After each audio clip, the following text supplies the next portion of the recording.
La résolution qui a été adoptée par le Conseil de sécurité de l'ONU concernant le Sahara occidental a été saluée, a été qualifiée, a été analysée, a été commentée par toute la presse internationale comme étant une victoire diplomatique du Maroc. Et cette résolution a été adoptée par 11 voix.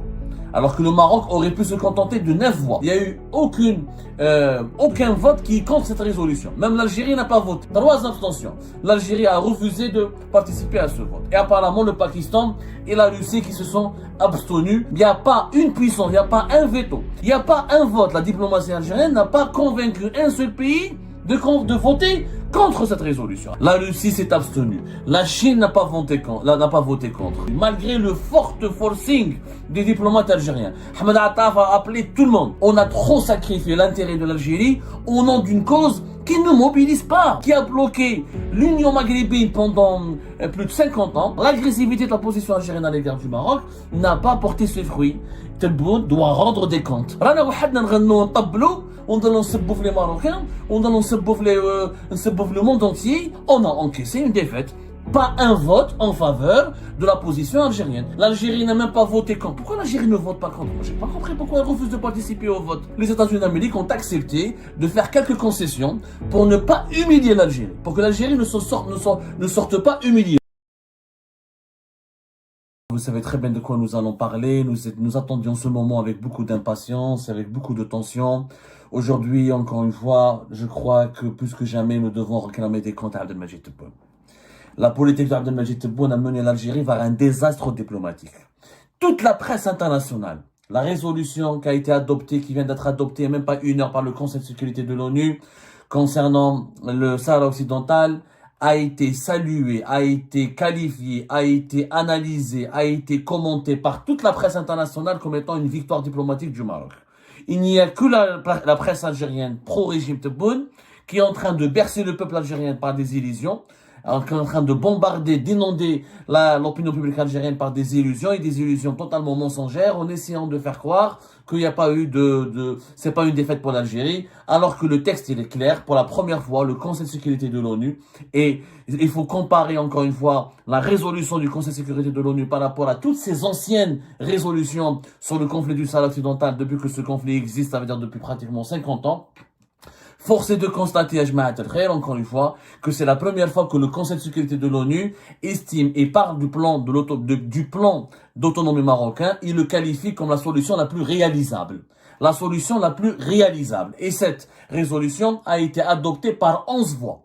Alors que le Maroc aurait pu se contenter de 9 voix. C'est-à-dire qu'il y a 11 voix, les 11 pays membres du Conseil de sécurité de l'ONU ont voté en faveur de ce plan. Il n'y a eu aucun vote qui est contre cette résolution. Même l'Algérie n'a pas voté. 3 abstentions. L'Algérie a refusé de participer à ce vote. Et apparemment, le Pakistan et la Russie qui se sont abstenus. Voilà les informations que nous venons d'avoir jusqu'à maintenant. Il n'y a pas une puissance, il n'y a pas un veto. Il n'y a pas une voix contre. Voter contre cette position, contre cette résolution américaine qui demande l'autonomie sous souveraineté marocaine. C'est clairement écrit, elle pourrait représenter la solution la plus réalisable. Bien sûr que c'est au conditionnel, elle est qualifiée de la base. Pas la base unique, c'est vrai, mais la base des futures négociations pour résoudre ce conflit vieux de 50 ans.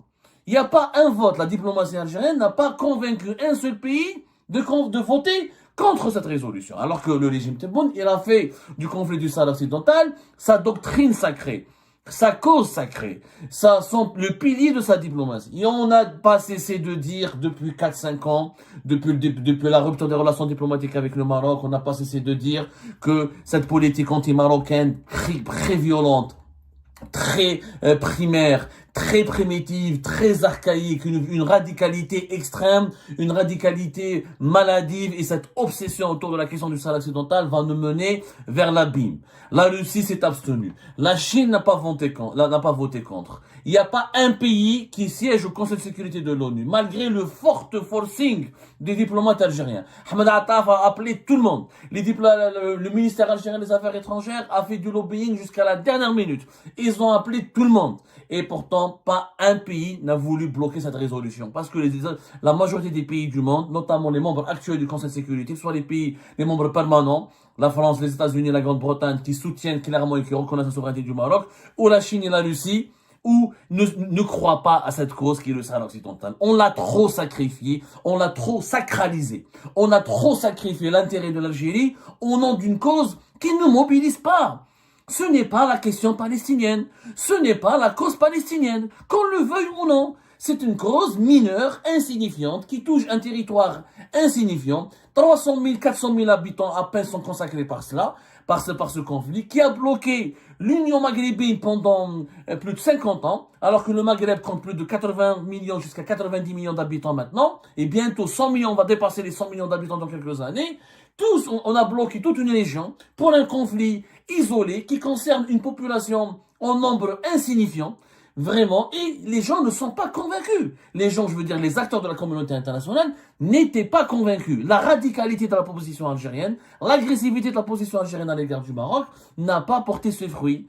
Tebboune doit rendre des comptes. Il est le premier président algérien, depuis l'histoire du conflit algéro-marocain, c'est le premier président algérien qui encaisse une défaite stratégique.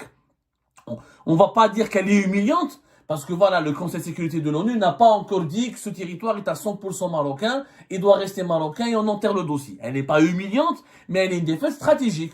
Aucune puissance régionale ou mondiale ne suit l'Algérie sur la question du Sahara occidental. On est isolé. رانا وحدنا نغنوا نطبلوا ونضلوا نسبوا في les Marocains, ونضلوا نسبوا في le monde entier, on insulte, on parle du Sahara occidental, ودرناها une cause sacrée, ورديناها sur le même pied d'égalité que la Palestine, et on veut croire au monde entier que les Palestiniens de l'Afrique du Nord, ce sont les Sahraouis. Les Sahraouis ne sont pas les Palestiniens de l'Afrique du Nord, ils sont divisés, il y a le Front Polisario qui a ses positions, sont honorables peut-être, nobles, défendables, oui, mais il y a une autre population, il y a une autre partie de la population sahraoui qui n'est pas d'accord avec le Polisario. Au Sahara occidental, il y a peut-être certainement une répression, mais il n'y a pas la grande répression, la persécution, il n'y a pas des émeutes chaque jour, il n'y a pas une rébellion armée contre le Maroc, il n'y a pas des attentats, il n'y a pas l'équivalent du Hamas au Sahara occidental, il n'y a pas l'équivalent du djihad islamique au Sahara occidental. Ce n'est pas la question palestinienne. Et là, aujourd'hui, le Conseil de sécurité de l'ONU fait un pas en inscrivant dans une résolution l'autonomie du Maroc, l'autonomie sous souveraineté marocaine comme étant une solution réaliste et plausible et comme une base des futures négociations, pas la seule base. Encore une fois, le Conseil de sécurité de l'ONU n'exclut pas dans sa résolution qu'il vient d'adopter, n'exclut pas, encore une fois, l'autodétermination.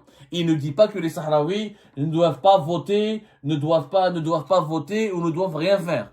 Il n'ordonne pas l'effacement du peuple sahraoui. Il ne demande pas à ce que le Sahara occidental soit annexé de facto. Mais il n'est pas pour l'indépendance. Alors la presse algérienne, les médias affiliés au régime algérien, ils font croire à l'opinion publique algérienne que c'est bon, que l'Algérie elle a gagné, elle a empêché l'annexion du Sahara occidental par le Maroc, que le peuple sahraoui est un peuple opprimé, qu'il veut son indépendance. On ne sait pas ce que veut le peuple sahraoui. Il n'y a pas eu de référendum. Le peuple sahraoui n'a pas voté ni contre l'indépendance, ni pour l'indépendance. On ne sait pas ce qu'il veut. Tout ce qu'on sait, c'est qu'il y a des réfugiés à Tindouf, qu'il y a une partie des Sahraouis qui sont au Maroc. Que ces Sahraouis qui sont au Maroc ne font pas des émeutes, ne bloquent pas les routes, n'ont pas créé une milice armée, ne font pas des attentats, ils ne se révoltent pas contre le Maroc. Alors, je sais, vous allez me dire la dictature marocaine, mais à un moment donné, quand un peuple veut sa liberté, Israël aussi, ce que les Israéliens ont fait contre les Palestiniens, c'est comme un génocide. Ça n'a pas empêché les Palestiniens de continuer de résister, de continuer de faire l'intifada, de continuer à prendre les armes. Les Sahraouis ne font pas. Les Sahraouis qui sont au Sahara occidental ne se sont pas soulevés militairement, ni dans des actions très radicales ou très violentes contre le Maroc. Il n'y a que le Polisario qui veut l'indépendance. Est-ce que le Polisario, il est populaire ou il est légitime aux yeux de tous les Sahraouis? On n'en sait rien. Je ne peux répondre que par oui, que par non. À partir du moment où ce conflit il est compliqué, cette affaire elle est compliquée, à partir du moment où on a bien vu que la majorité des pays, des puissances mondiales se rapprochent du Maroc et appuient le plan d'autonomie parce qu'ils ne croient pas à la création d'un nouveau pays, d'un énième État, encore un pays sur le continent africain, encore un pays dont on ne sait pas comment on va garantir sa sécurité, surtout que l'Afrique est traumatisée avec ce qui s'est passé avec le Soudan du Sud depuis 2011, un pays qui a pris son indépendance suite à un référendum d'autodétermination et il a basculé dans l'horreur. Je sais que du côté, à chaque fois qu'on sort ces arguments, les dirigeants veulent que tu promouves. C'est les arguments du Maroc. C'est les arguments du Maroc. C'est la réalité. À force de qualifier tout le monde de traître, à force de nier l'évidence, à force de vouloir dans le déni et dans l'irresponsabilité et de vivre uniquement dans une bulle déconnectée du monde, de comment le monde évolue, on a encaissé une défaite. Pas un vote en faveur de la position algérienne. L'Algérie n'a même pas voté contre. Pourquoi l'Algérie ne vote pas contre? Moi, j'ai pas compris pourquoi elle refuse de participer au vote. Parce qu'elle a peur de dire non aux États-Unis d'Amérique. Parce qu'elle a peur d'avoir la colère de Donald Trump. Pourquoi l'Algérie vote contre? Parce qu'on a peur des États-Unis d'Amérique. Parce que on n'a pas envie d'énerver et de provoquer Donald Trump, qui est à l'origine de l'Amérique les États-Unis de Donald Trump sont à l'origine de l'élaboration de cette résolution. Aucun pays des abstentions, mais il n'y a pas eu. Il n'y a aucune grande puissance n'a utilisé son veto, aucune grande puissance n'a voulu bloquer. On a juste limité les dégâts. Parce que la première version du 22 octobre 2025 de cette résolution, elle était humiliante parce qu'elle ne prévoyait que l'autonomie et elle enterrait définitivement la position de l'indépendance et elle balayait d'un revers de main le Polisario, elle aurait été humiliante. Les États-Unis d'Amérique ont accepté de faire quelques concessions pour ne pas humilier l'Algérie, pour que l'Algérie ne sorte pas humiliée. En maintenant la mission des Nations Unies, la MINURSO jusqu'à pendant une année encore, en incluant un mécanisme d'autodétermination et en enlevant l'exclusivité autour de l'option de l'autonomie dans le cadre de la souveraineté du Maroc. C'est une base, mais c'est pas la seule base. Mais qu'on le veuille ou non, c'est une victoire pour le Maroc. Mais il y a une défaite, pas de l'Algérie encore une fois, c'est la défaite du régime Tebboune. Bouteflika ou les anciens présidents algériens auraient géré différemment, n'auraient pas été aussi radicaux, n'auraient pas été aussi violents, n'auraient pas été aussi provocateurs, n'auraient pas été aussi agressifs, n'auraient pas été aussi contre-productifs, parce que cette politique d'agressivité et cette politique de sacralisation de la cause sahraoui, elle n'est pas utile. Clairement, elle n'est pas utile.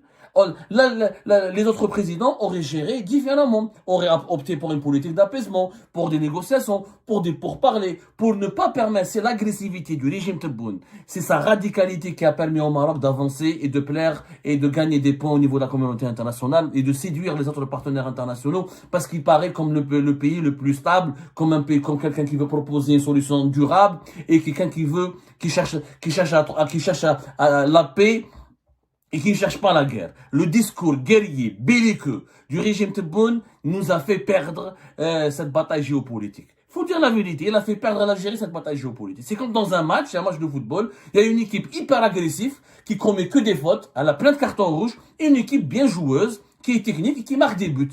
On ne gagne pas un match en encaissant le plus de cartons rouges. On gagne un match en maîtrisant le match et en marquant des buts. On n'a pas marqué des buts et on ne saura pas marquer des buts tant que la politique d'Abdelmajid Tebboune, et on lui a dit 1000 fois, son agressivité, son obsession, sa radicalité dans ce conflit contre le Maroc, elle dessert les intérêts de l'Algérie. Elle nous isole. Cette sacralisation de la question sahraoui, qui est une question mineure, il faut le dire la vérité, c'est une question mineure.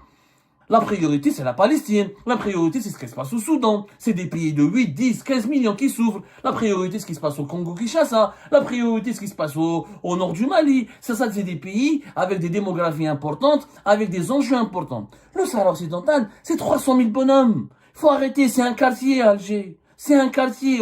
Je vais pas sacraliser une question autour d'un quartier. C'est complètement débile. Dans le monde où les mouvements séparatistes font peur à la communauté internationale, je continue de vendre à la communauté internationale la carte de la création d'un nouvel État porté par un mouvement qui veut se séparer d'un pays, créer un nouveau pays dans une région la plus dangereuse du monde. La région la plus dangereuse au monde, c'est quoi? C'est le Sahel. les mouvements terroristes, les mouvements criminels, les mouvements séparats. Et nous, on veut vendre à la communauté internationale, on veut imposer le scénario de la création d'un nouvel État. C'est pas réalisable. C'est pour ça que les Américains, on peut bien sûr, ils soutiennent le Maroc parce que le Maroc a normalisé ses relations avec Israël, parce que le Maroc est pro-occidental, parce que le Maroc il fait des concessions à l'Occident. Mais ok, la Russie n'a pas utilisé son veto. Si l'Occident, si le problème était uniquement au niveau de l'Occident, pourquoi la Chine n'utilise pas son veto? Pourquoi la Russie n'utilise pas son veto? Dans le pire des cas, ils s'abstiennent. Pourquoi? Parce qu'ils ne sont pas convaincus. Parce qu'ils pensent que le Maroc a raison. La Chine ne va jamais utiliser son veto. Elle-même, elle veut récupérer Taïwan. Elle a un problème avec une religion séparatiste. Donc, elle va pas soutenir le Sahara occidental. À la limite, ils soutiennent la légalité internationale. Ils veulent pas offrir au Maroc une victoire trop humiliante contre le Polisario. Ils veulent pas effacer le peuple sahraoui d'un trait de crayon. Ou là, avec une gomme. Ils ne peuvent pas le gommer, mais ils ne permettront jamais la création d'un État indépendant. C'est une utopie. Et l'Algérie, Tebboune, a fait d'une utopie une question existentielle.